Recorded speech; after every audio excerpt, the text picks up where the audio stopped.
All right, I don't know what time it is on your clock, but I know what I'm getting ready for. It is time for the Professional CISO podcast with David Mallico.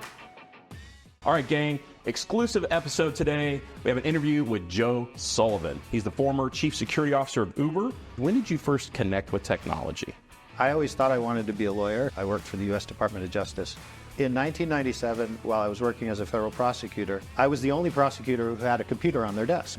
At the end of 1999, I became the first federal prosecutor in the U.S. who was just doing tech crime prosecutions. I went to eBay to help build out what we called trust and safety, and our mantra was people are basically good except for the ones who aren't. My mentor had said to me, if you come to eBay, it'll be very different from being a prosecutor, but we need people with a prosecutor and a government perspective inside these companies. I spent 7 years with eBay and PayPal and 8 years with the Department of Justice. There's a lot of talk lately on a professional association for CISOs. Is this something that makes sense? I do think we need it. I'm cheering for that effort as much as I can because, number one, we don't have an agreed standard on what's in the role. And sure, there are different types of security executives for different types of companies. But you know what? There are different types of doctors for all the different types of medical things we need to do too. True enough. We have to go in that direction. It's only if we go in that direction that we're going to get the respect in security. We have a really good vantage on what's going on inside our organization. Most executives in a company think in a single lane. Right. When another executive says, oh, I'm having trouble with A, B, C, I would often be like,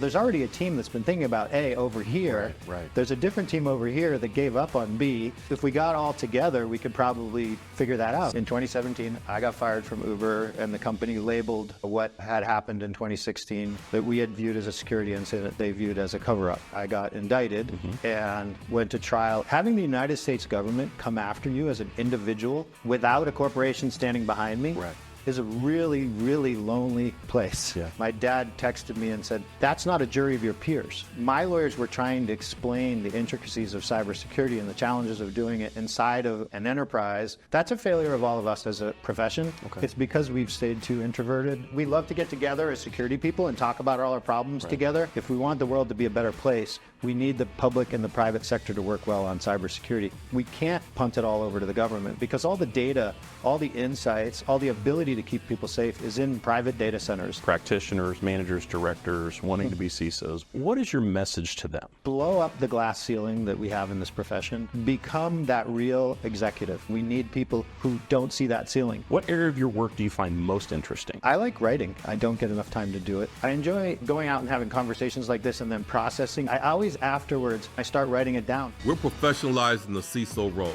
so please subscribe to the Professional CISO podcast.